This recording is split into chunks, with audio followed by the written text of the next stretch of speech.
Halo teman-teman, jumpa lagi dengan aku, Linda. Kita lanjut ke bagian 2 ya.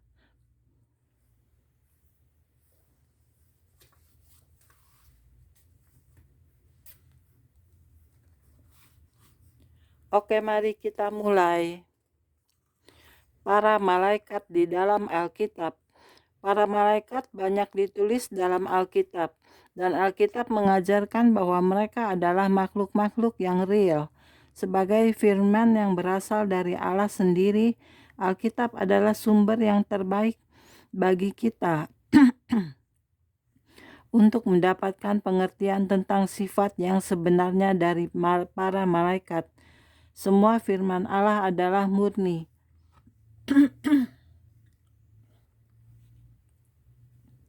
Amsal 30 ayat 5. Di dalam Alkitab, kata malaikat dan malaikat-malaikat muncul sekitar 300 kali, gabungan dari keduanya, dan pelayanan malaikat dibicarakan sebanyak hampir 250 kali. Malaikat disebutkan dalam 34 Alkitab, di 34 kitab dari Alkitab, lebih sedikit dari separuhnya. Kata Ibrani yang paling banyak digunakan untuk malaikat dalam Perjanjian Lama adalah malak, dan kata Yunani yang paling banyak digunakan untuk malaikat dalam urusan Perjanjian Baru adalah agelos. Kedua kata itu berarti utusan, messenger. Alkitab memberikan referensi tentang asal mula malaikat dan berbagai jenis malaikat, juga mengungkapkan beberapa fakta penting tentang karakter, kebiasaan, dan aksi mereka yang sebagian besar bertentangan dengan kepercayaan populer tentang malaikat sekarang ini. Dalam bab berikutnya, saya akan berbicara lebih banyak lagi tentang sifat dan cara-cara kerja malaikat. Akan tetapi kita harus terlebih dahulu mengenali kebenaran-kebenaran tentang malaikat berikut ini untuk mengerti siapakah mereka dan bagaimana mereka bekerja dalam hidup kita. Para malaikat diciptakan. Pertama, bagaimana asal mula malaikat? Apakah mereka selalu ada? Alkitab mengatakan kepada kita bahwa malaikat adalah makhluk roh pendamping yang diciptakan oleh Allah sendiri. Sebagai contoh dalam Perjanjian Lama tertulis, "Pujilah Dia, hai segenap malaikatnya, pujilah Dia, hai segala tentaranya. Baiklah semuanya memuji nama Tuhan, sebab Dia memberi perintah, maka semuanya tercipta." Mazmur 148 ayat 2 dan 5. Dalam Perjanjian Baru kita menemukan segala sesuatu dijadikan oleh Dia, dan tanpa Dia tidak ada sesuatu pun yang terjadi dari segala yang telah dijadikan. Yohanes 1 ayat 3. Di dalam Dia, Yesus, telah diciptakan segala sesuatu yang ada di surga dan yang ada di bumi, yang kelihatan dan yang tidak kelihatan, baik singgasana maupun kerajaan, baik pemerintah maupun penguasa. Segala sesuatu diciptakan oleh Dia dan untuk Dia. Kolose 1 ayat 16. Dimanapun tidak ada sesuatu pun yang tidak diciptakan oleh Allah, termasuk para malaikat. Alkitab tidak mengatakan secara pasti kepada kita kapan malaikat-malaikat diciptakan, tetapi Alkitab mengindikasikan bahwa mereka sudah ada dan hadir ketika Allah menciptakan bumi. Allah bertanya kepada Ayub, "Di manakah engkau ketika aku meletakkan dasar bumi? Ceritakanlah kalau engkau punya pengertian. Siapakah yang telah menetapkan ukurannya? Bukankah engkau mengetahuinya? Atau siapakah yang telah merentangkan tali pengukur padanya? Apakah sendi-sendinya dilantak? Dan siapakah yang memasang batu penjurunya? Sementara bintang-bintang fajar bernyanyi bersama, dan semua malaikat bersorak-sorai dengan penuh sukacita." Ayub 38 ayat 4-7. Para malaikat bukanlah dewa-dewa. Kedua, sekarang ini ada banyak orang yang berpikir bahwa malaikat itu ilahi dan mereka mencari petunjuk dari malaikat untuk menjalani kehidupan mereka. Saya telah melihat beberapa buku yang diiklankan sebagai buku-buku yang mengklaim bahwa di dalamnya Anda akan menemukan cara-cara untuk mengontak malaikat Anda. Beberapa penulis bahkan menampilkan diri mereka sebagai pakar-pakar dalam bidang malaikat dan mengatakan kepada para pengikutnya agar mereka mencintai malaikat mereka dan meminta kesehatan, kemakmuran, dan bimbingan dari para malaikat mereka. Pengajaran ini bertentangan dengan firman Allah. Para malaikat itu bukanlah dewa-dewa kita ataupun pembimbing rohani kita. Mereka tidak bisa digunakan kapanpun semau kita, seperti aspirin. Mereka bukan jin yang dapat kita panggil untuk memenuhi apa yang kita harapkan. Kita tidak dapat memanggil malaikat kapanpun semau kita, hanya dengan mengulang kata-kata tertentu atau mengucapkan suatu kalimat hafalan atau mantra ajaib. Para malaikat adalah pelayan Allah, bukan pelayan kita. Mereka datang dan pergi atas perintah Allah. Mereka merespon kepada suaranya, bukan kepada perintah-perintah atau permintaan kita. Pujilah Tuhan, hai malaikat-malaikatnya, hai pahlawan-pahlawan seperkasa yang melaksanakan firman-Nya dengan mendengarkan suaranya. Pujilah Tuhan, hai segala tentaranya, hai pejabat-pejabatnya yang melakukan kehendak-Nya. Mazmur 103 ayat 20-21. Kita tidak semestinya berdoa kepada malaikat atau meminta malaikat untuk memberi bimbingan dan pertolongan. Kita semestinya hanya berdoa kepada Tuhan sendiri. Berdoa kepada malaikat dapat membuka diri Anda terhadap roh tipu daya, terlebih jika Anda adalah orang Kristen baru atau tidak berjalan dekat dengan Allah. Secara roh, Anda tidak akan dapat membedakan siapa sebenarnya malaikat yang Anda jumpai. Ketika Anda berbicara dengan sesosok makhluk yang tampak dan mengaku sebagai malaikat, mungkin Anda sedang berbicara dengan roh yang menyamar sebagai malaikat terang. 2 Korintus 11 ayat 14. Akan tetapi ketika Anda berbicara kepada Yesus, Anda tidak akan pernah tertipu. Ketika Anda meminta Allah untuk membimbing atau menolong Anda, mungkin Dia akan menyuruh malaikatnya untuk menolong Anda. Namun tidak salah lagi, Tuhanlah yang menyelamatkan Anda, meskipun mungkin Dia melakukannya melalui malaikat-malaikatnya. Tuhanlah yang harus kita percayai, bukan para malaikat. Alkitab tidak mengatakan agar kita mengasihi para malaikat. Alkitab mengatakan agar kita mengasihi Allah. Matius 22 ayat 37.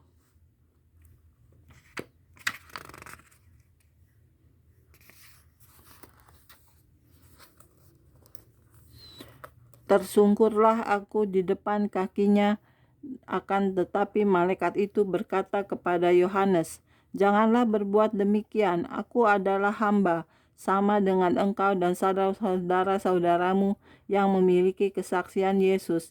Sembahlah Allah, karena kesaksian Yesus adalah roh nubuat."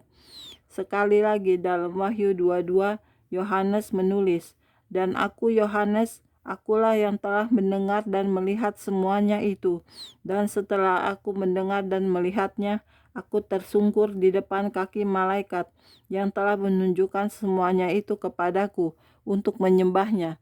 Tetapi ia berkata kepadaku, 'Jangan berbuat demikian. Aku adalah hamba, sama seperti engkau dan saudara-saudaramu, para nabi dan semua mereka yang menuruti segala perkataan kitab ini. Sembahlah Allah.' Bagi manusia, para malaikat adalah sesama hamba dan penyembah Allah. Dalam penglihatannya tentang surga, Yohanes melihat semua malaikat memberikan kemuliaan, kehormatan, dan pujian kepada Dia yang duduk di tahta. Wahyu 5 ayat 13, Wahyu 7 ayat 11-12. Dia menceritakan tentang makhluk-makhluk surgawi yang memuji Allah dan mengagungkan Dia dengan kata-kata, Kudus, kudus, kuduslah Tuhan yang Maha Kuasa, yang sudah ada dan yang akan datang. Wahyu 4 ayat 8. Dia melihat 24 tua-tua yang tersungkur menyembah dan melemparkan mahkota mereka di hadapan tahta. Kemudian dia mendengar mereka menyerukan pujian, ya Tuhan dan Allah kami, Engkau layak menerima puji-pujian dan hormat dan kuasa, sebab Engkau telah menciptakan segala sesuatu, dan oleh karena kehendak-Mu semuanya itu ada dan diciptakan.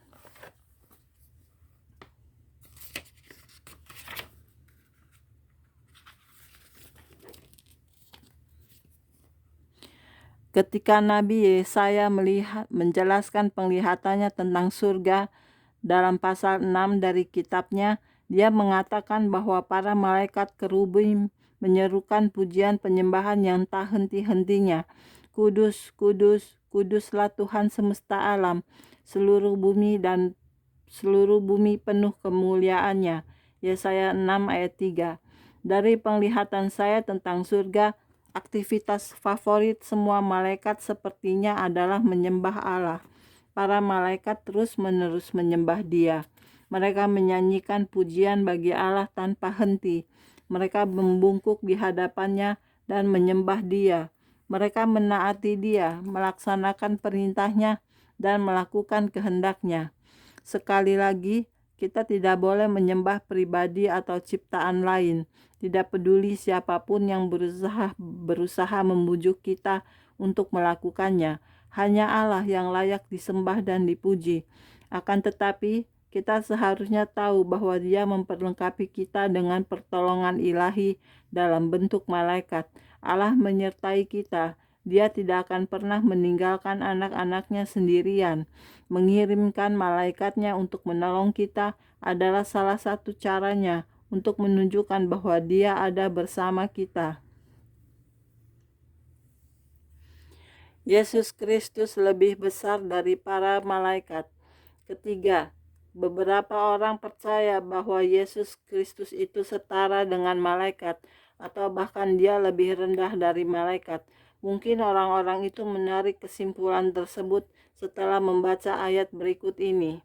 Tetapi Dia yang untuk waktu yang singkat dibuat sedikit lebih rendah daripada malaikat-malaikat, yaitu Yesus, kita lihat yang oleh karena penderitaan maut dimahkotai dengan kemuliaan dan hormat, supaya oleh kasih karunia Allah Ia mengalami maut bagi semua manusia. Ibrani 2 ayat 9. Dalam ayat ini, penulis kitab Ibrani mengutip dari Mazmur 8 ayat 5-6 yang berbicara tentang Allah yang menciptakan manusia dengan kualitas dan kemuliaan yang begitu tinggi. Apakah manusia sehingga engkau mengingatnya? Apakah anak manusia sehingga engkau mengindahkannya? Namun engkau telah membuatnya hampir sama seperti Allah dan telah memahkotainya dengan kemuliaan dan hormat. Yesus datang ke bumi sebagai manusia, tetapi Dia sepenuhnya manusia dan sepenuhnya Allah.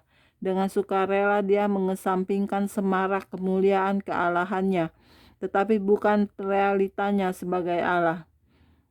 Alkitab mengatakan bahwa Dia yang walaupun dalam rupa Allah tidak menganggap kesetaraan dengan Allah itu sebagai milik yang harus dipertahankan, melainkan telah mengosongkan dirinya sendiri dan mengambil rupa seorang malaikat dan rupa seorang hamba dan menjadi sama dengan manusia.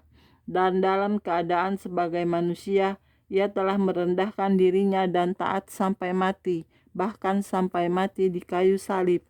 Filipi 2 ayat 6 ayat 8. Kristus menjadi sedikit lebih rendah daripada malaikat-malaikat, menjadi manusia dengan darah dan daging demi kepentingan kita, sehingga Dia dapat mewujudkan keselamatan kita. Kemudian kemuliaannya dikembalikan kepadanya. Ayat-ayat dalam Filipi melanjutkan, itulah sebabnya Allah sangat meninggikan Dia dan mengaruniakan kepadanya nama di atas segala nama, supaya dalam nama Yesus bertekuk lutut segala yang ada di langit dan yang ada di atas bumi dan yang ada di bawah bumi, dan segala lidah mengaku Yesus Kristus adalah Tuhan, bagi kemuliaan Allah Bapa. Filipi 2 ayat 9-11.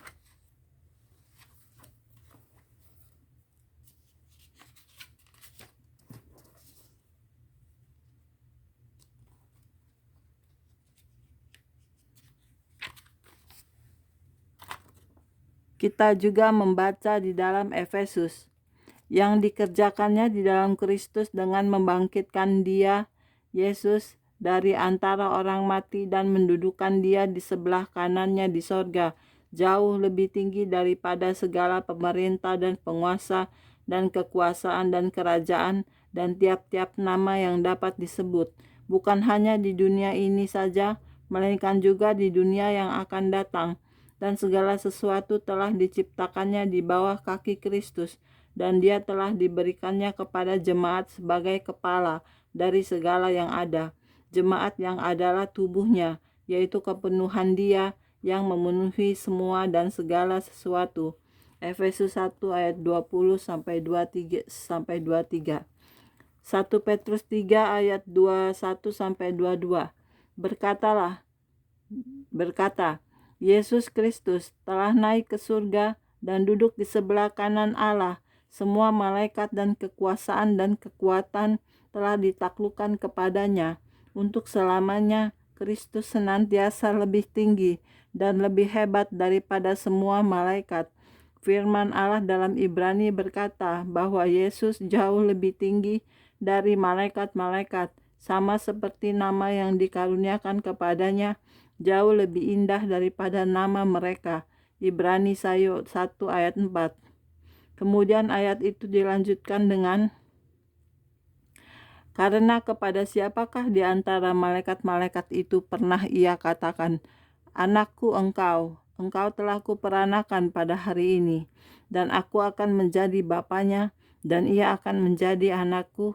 Dan ketika ia membawa pula anaknya yang sulung ke dunia, ia berkata, semua malaikat harus menyembah Dia. Dan tentang malaikat-malaikat ia berkata, yang membuat malaikat-malaikatnya menjadi badai dan pelayan-pelayannya menjadi nyala api. Tetapi tentang anak ia berkata, tahtamu ya Allah tetap untuk seterusnya dan selamanya, dan tongkat kerajaanmu adalah tongkat kebenaran. Dan kepada siapakah di antara malaikat itu pernah ia berkata, duduklah di sebelah kananku, sampai kubuat musuh-musuhmu menjadi tumpuan kakimu. Jangan biarkan siapapun mengatakan kepada Anda bahwa Yesus adalah seorang malaikat, bahwa Dia setingkat dengan malaikat, atau bahkan Dia lebih rendah tingkatannya daripada malaikat. Yesus Kristus adalah Tuhan dari semua malaikat, dan semua malaikat menyembah Dia sebagai Allah.